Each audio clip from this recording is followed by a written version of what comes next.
యొక్క మనస్తత్వం అనేది ఎప్పుడూ కూడా ఎదుటి వ్యక్తి ఏ పని చేస్తే మనము ఆ పనే చేయాలి.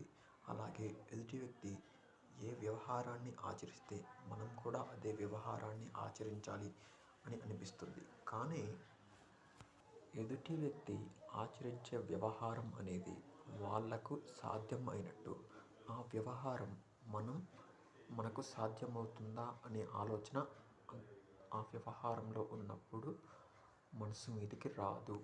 కానీ ఆ సమయంలో మన మనసులో మెదిలే మాట ఒక్కటే, వాళ్ళు ఆ వ్యవహారాన్ని ఆచరిస్తున్నారు, అలాగే మనము కూడా ఆచరించాలి అని మాత్రమే ఉంటుంది.